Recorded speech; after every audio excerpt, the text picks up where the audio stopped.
વૈરાગ્યને દ્રઢ કરવા માટે પ્રભુની ભક્તિ.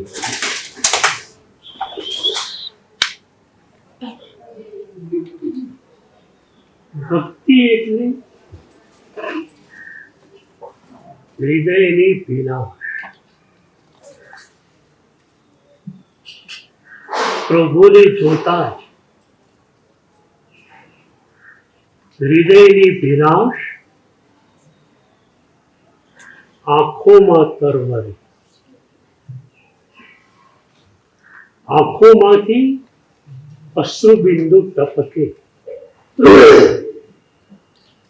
કે પ્રભુ, નરક અને નિગોદમાં હું હતો ત્યાંથી તે મને ઉચક્યો અને અહીં સુધી તું મને લઈને આવ્યો.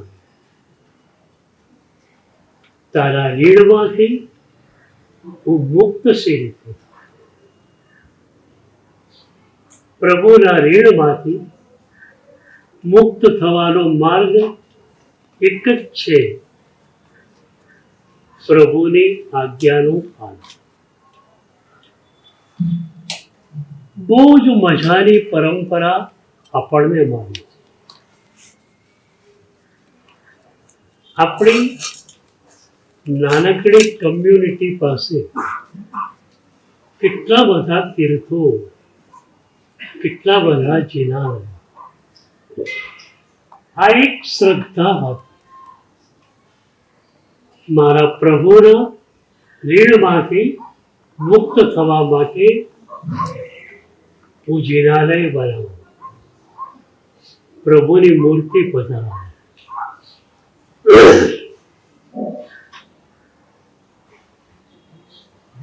વિદેશમાં બનેલી એક મજાની ઘટના. એક બહેન, થેરેસા એનું નામ,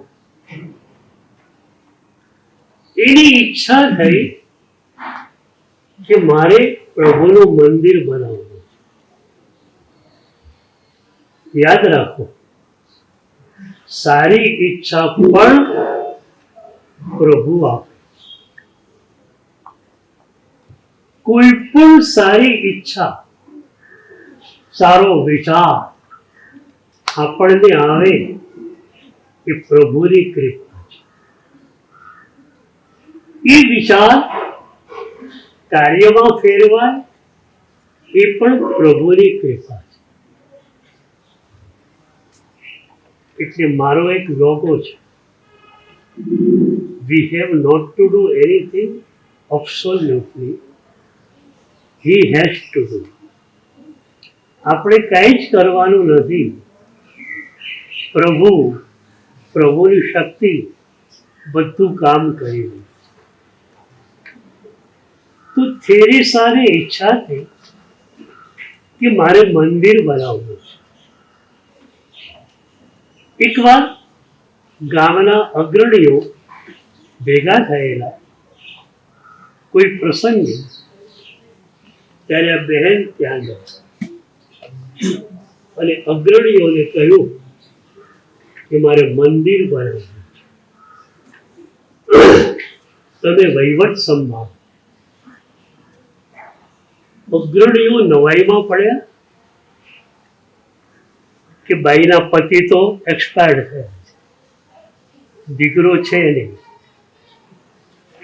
સંપત્તિ પણ એટલી બધી એમની પાસે હોય એવું લાગતું નથી, તો મંદિર બને છે. એટલે એ લોકોએ પૂછ્યું કે તમારી સંપત્તિ કેટલી બેન? તો બેને કહ્યું $1,000, $1,000. તો અગ્રણીઓએ કહ્યું કે $1,000 મંદિર બને? મંદિરનું ફાઉન્ડેશન પણ ન થાય, મંદિર ક્યાંથી બને? ત્યારે એ બાઈએ કહ્યું કે આપ બધા વડીલ છો, હું તો આપણી આગળ એક નાનકડી તમારી દીકરી કહેવાય, પણ એક વાત આપને કહું, હું પણ માનું છું કે થેરેસા પ્લસ $1,000, નો ટેમ્પલ, નો ફાઉન્ડેશન. હું માનું છું કે $1,000 કશું નથી, પણ પછી એને મજાની વાત કરી. એને કહ્યું થેરેસા પ્લસ $1,000 પ્લસ ગોડ.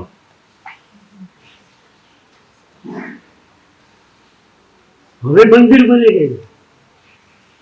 પેલા લોકો કાનની બુટ પકડી, પ્લસ ગોડ હોય તો કામ થઈ ગયું.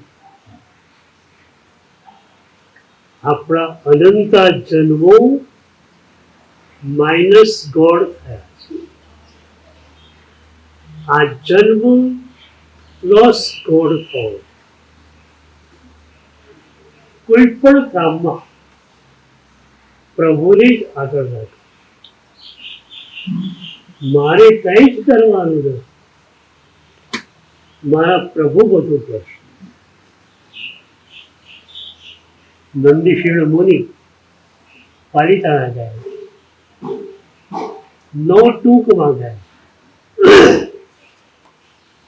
તો અજીતનાથ પ્રભુનું અને શાંતિનાથ પ્રભુનું મંદિર આમને સામને. એક જગ્યાએ દર્શન કરવા જાઓ તો સામે બાજુ આશા જ ના થાય, ત્યાં દર્શન કરો તો અહીં આશા ના થાય. ભક્ત હૃદય હતું એનું. એ ભક્ત હૃદય પકડ્યું છે કે મારા પ્રભુની આશા તરફ કેમ ચાલી શકે. નંદીશીળ મુનિ બંને મંદિરોની વચ્ચેના ચોકમાં બેસી ગયા. અજીત શાંતિ સ્તવનની રચના ચાલુ થઈ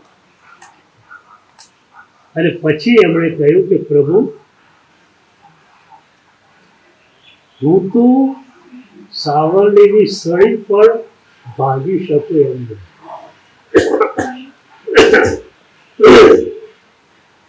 હું કશું જ કરી શકું એમ નથી, પણ તારી શક્તિનો કોઈ છોડ નથી.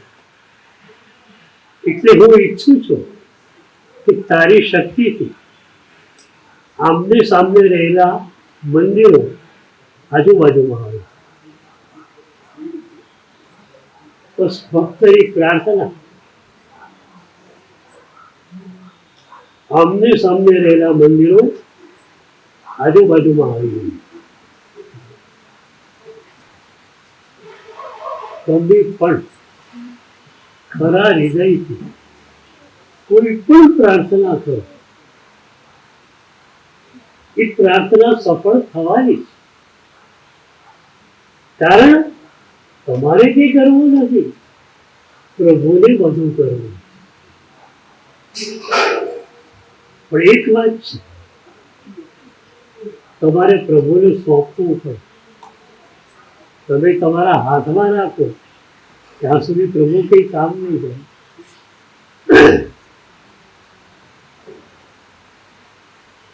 તમારે કહેવું પડે કે પ્રભુ, મારી કોઈ શક્તિ નથી, હું કશું જ કરી શકું એમ નથી, તારે કરો. આપણી પ્રાર્થના જે છે એમાં ભાવની તાકાત બહુ મોટી. શબ્દો આડા અવળા હોય તો પણ ચાલે, ભાવ જે છે એ સરસ હોય, કંઠ બસુરો હોય તો ચાલે. શબ્દોમાં સોફિસ્ટિકેશન ન હોય તો પણ ચાલે, ભાવ બનાવે. 3 વર્ષનો દીકરો ઘરે હતો, પપ્પા ગયેલા બહાર. પપ્પાની ઓફિસ ઘરમાં જ હતી, એક રૂમને. પપ્પા રૂમને તાળું મારવાનું ભૂલી ગયા. બાપો પહોંચી ગયો ઓફિસમાં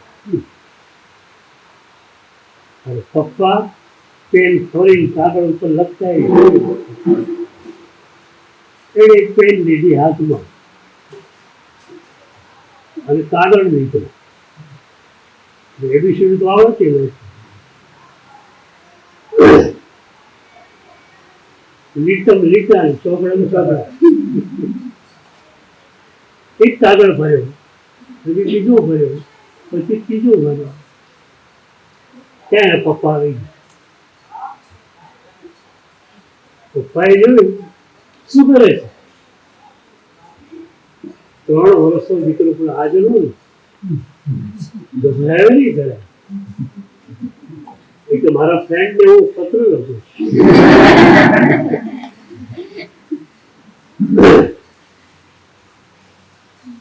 પણ તે તને તો ક્યાં લખતા આવડે છે, લીટાને ચોકડા કરી. તો કે મારા ફ્રેન્ડ ને વાંચતા ક્યાં આવડે.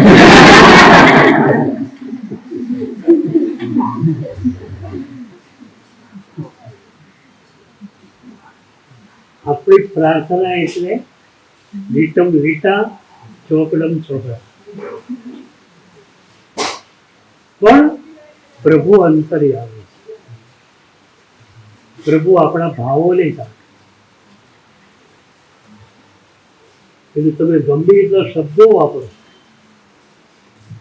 પ્રભુ તમારા ભાવને જ જોવા. એક બાળક સ્તવના ગાય, ભલે કંઠ બસું શબ્દોમાં પણ ગોટાળો થઈ જાય. હું પ્રભુ મારો, તું પ્રભુ તારો.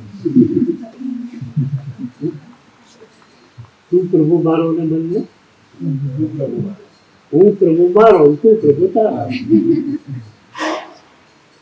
પણ એના હૃદયનો ભાવ પ્રભુ જાણે. એટલે પ્રભુને આપણે અંતર્યામી કહીએ.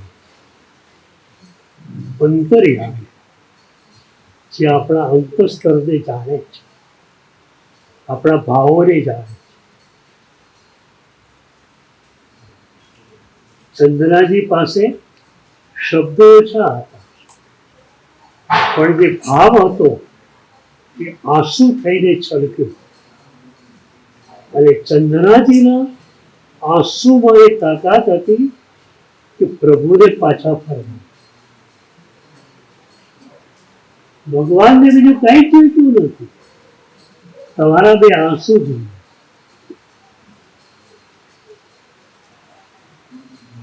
નૈવેદ્ય મૂકીએ આપણે કે હીરાનો હાર ધરાવે,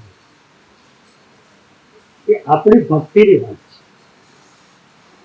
પ્રભુ તો પરમ ઉદાસીન ભાવ. આપણી આંખમાં 2 આંસુ જો આવી જાય, કઈ રીતે આવે? ઉપમિતિમાં સિદ્ધર્ષિએ બહુ સરસ વાત કરી કે પ્રભુ એક સમય એવો હતો, આપણે સાથે રમતા, સાથે જમતા.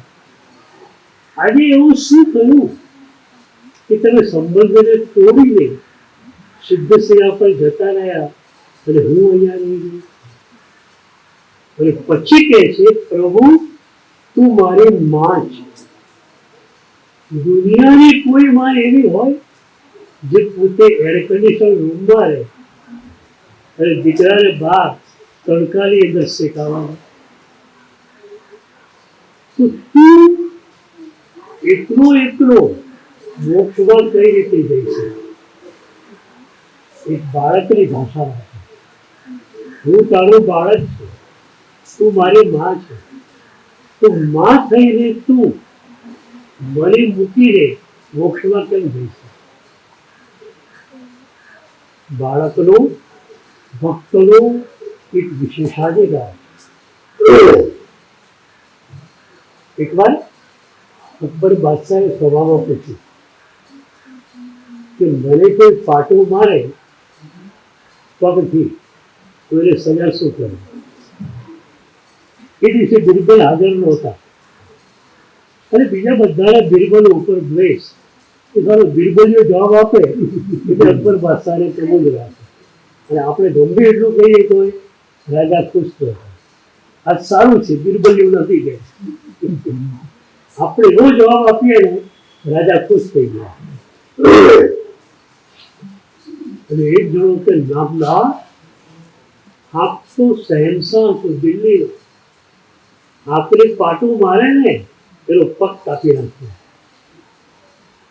બીજો એનાથી આગળ વધ્યો, સાહેબ પગ કાપે ન ચાલે,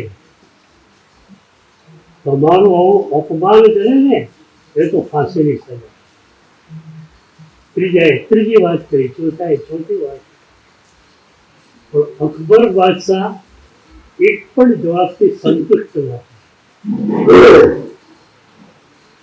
ત્યાં બિરબલ આવ્યા અને અકબરે પૂછ્યું કે બિરબલ, મને પગથી પાટું મારે એની સજા શું કરે? સાહેબ, એના ગાલ પંપાળવાના, એની પીઠ પંપાળવાની, એના ગાલ ઉપર ચૂડી ભરવાની. બધા તો સબ થઈ ગયા કે બિરબલનું ભેજું ઠેકાણે જઈ ગયું. રાજાનું પાટું મારે એને આ રીતે ગાલ પંપાળવાની.